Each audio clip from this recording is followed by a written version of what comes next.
Hi everyone, PV here, and in this week's video I'm going to do a deck guide on what I believe is the best deck currently in Standard, Sultai Ultimatum. And even if you don't believe it's the best deck, it's certainly the most popular deck, so it pays off to know how it operates and to know what you can do against it. And it's important to note that even though we do have a new set coming up relatively soon that could shake things up, I believe this deck is powerful enough that it's still going to remain a contender regardless of what happens in Strixhaven. So, let's get started.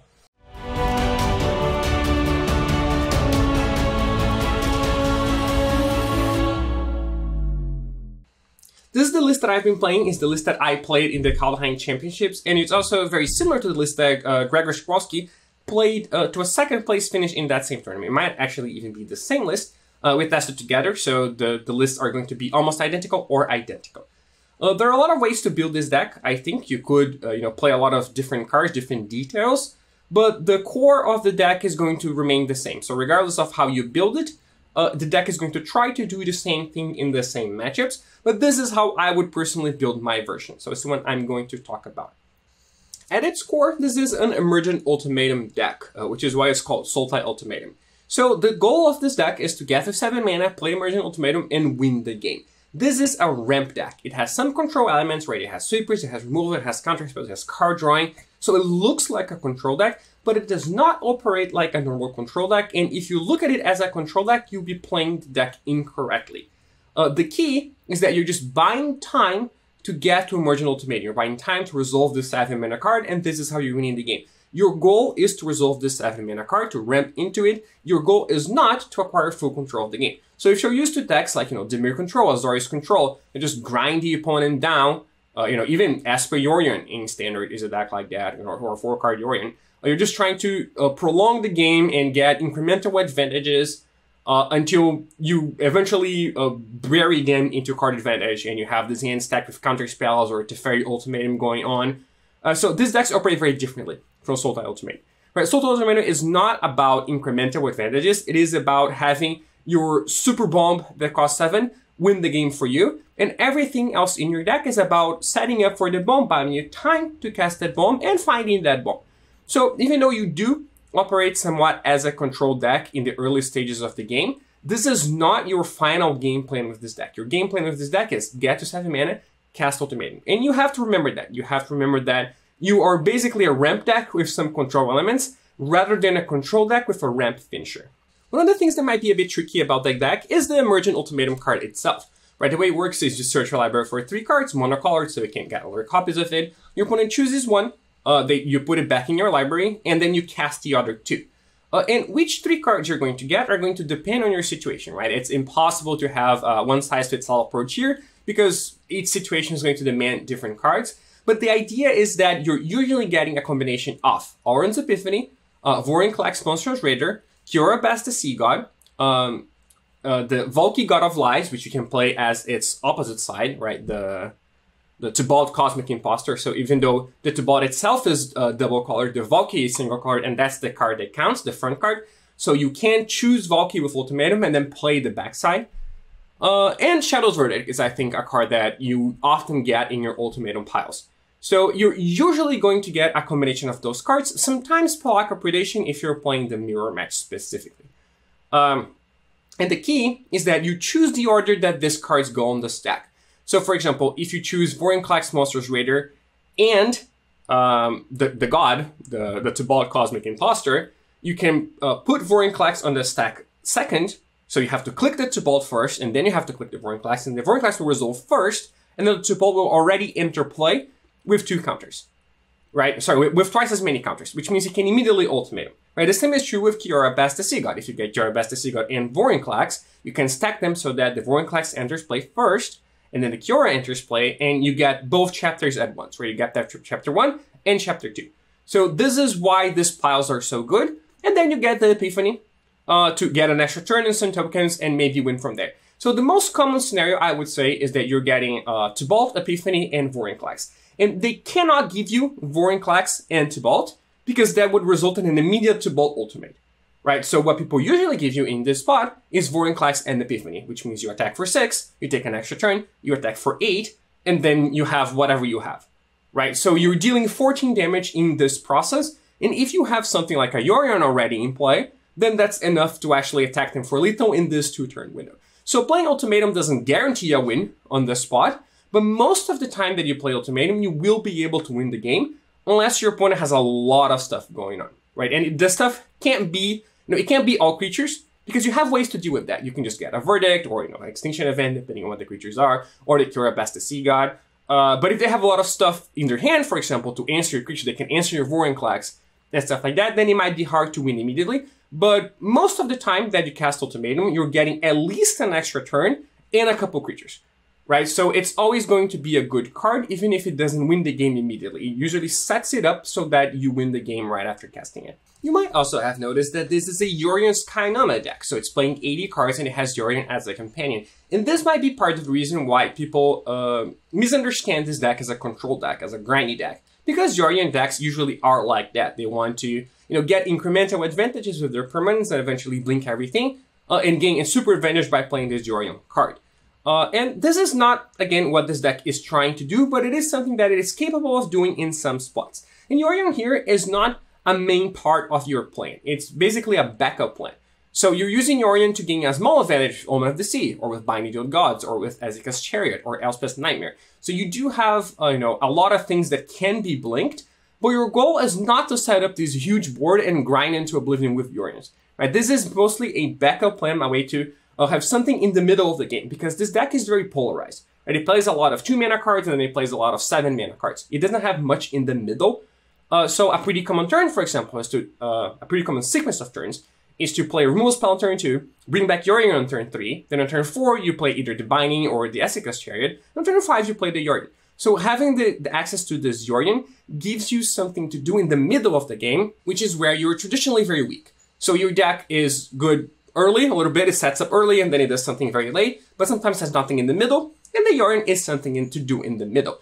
It's also a deck that, has a lot of air in it, you have a lot of lands, a lot of mana sources, so sometimes you just set up, you have this stuff, but you don't have the Ultimatum, you don't have this 7-mana card, or its counter, or its duress, and then you have this Yorion as a backup plan, a way to get some advantage, and a way to put a creature in place so that your Ultimatums and Epiphanies are much more threatening. Of course, playing Yorion is not free, right? You have to play 80 cards instead of 60, which could be a problem in a deck like this because it's a combo deck. Right? You're trying to find Emergent Ultimatum every single game, and having 20 cards in your deck that are not Emergent Ultimatum just makes this task a little bit harder. But I think in this case, it's okay, because, well, a couple reasons. First, you also have cards that are part of your combo that you don't want to draw. So Vorinclex, your Best of Sea God, Valki, right? These are cards that are important to have in your deck as tutor targets for the Ultimatum, for your game plan, but that you usually don't want to draw. I don't want to draw Valki, right? Because it's not a very good card, and because by itself is not very good, right? It's only good with the combo, and because it means that I can't search for it when I do play Ultimatum. So it's doubly bad to draw that card, right? It's a card you don't want to draw for 2 different reasons, and having 20 more cards dilutes the possibility that you're going to be drawing these cards. And also because Rogues is a deck in this format, right? It's a popular deck, it just won the tournament, it's going to be even more popular, and that's a deck that has a much easier time milling you out if you're playing 60 cards instead of 80. So I think having 80 cards drastically improves that matchup. And I think Yorion is just a pretty good card in the deck, right? I think it fills a very particular role of giving you a mid, a play in the middle of the game that you otherwise don't have. So I think it's worth the small inconsistency, all those benefits together, but mostly the fact that Yorion is just a very good card to have access to when things don't go perfectly, right? If everything goes perfectly, you don't need Yorion because Ultimatum wins the game, but things rarely go perfectly. Sometimes you don't draw it, sometimes you don't have 7 lands, sometimes your opponent disrupts you in some way, and if that happens, having Yorion is a safety net. So it's definitely worth the added 20 cards and the added inconsistency.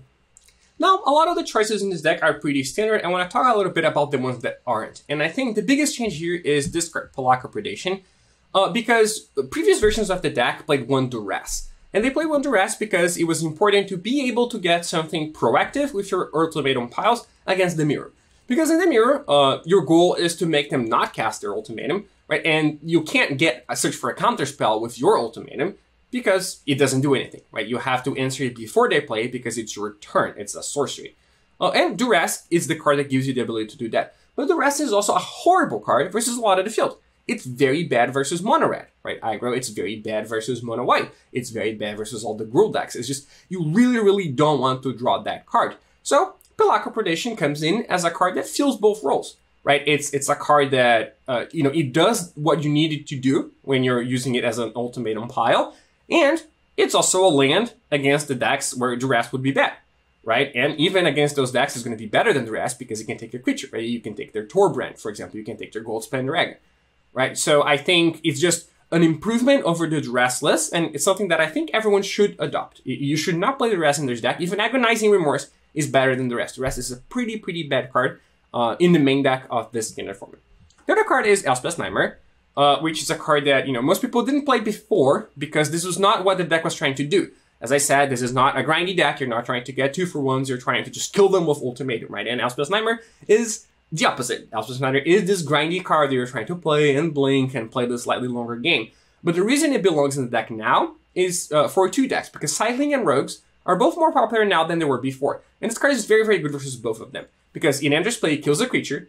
Then against Rogues, it takes their counterspell away, and against Cycling, it takes their Zenith Flare away. And then it exiles the Graveyard, which means that further Zenith Flares are also not going to kill you. So it's extremely good versus Cycling, and versus Rogues, it also disrupts some of their chains, you know, Luros, Aghanim Awakening. So the card has 3 very good modes versus both these decks, and that is mostly why it's there. It's also not useless in the mirror, because you can, you know, take... It is a delay Duress, basically. It doesn't work as an ultimatum card because you need it to be immediate, but it is not embarrassing to just play this card with no targets and take a card from the hand the turn after. And sometimes you can blink it and get some more advantages this way as well. So I think you should play this card right now, even if you weren't playing this card before.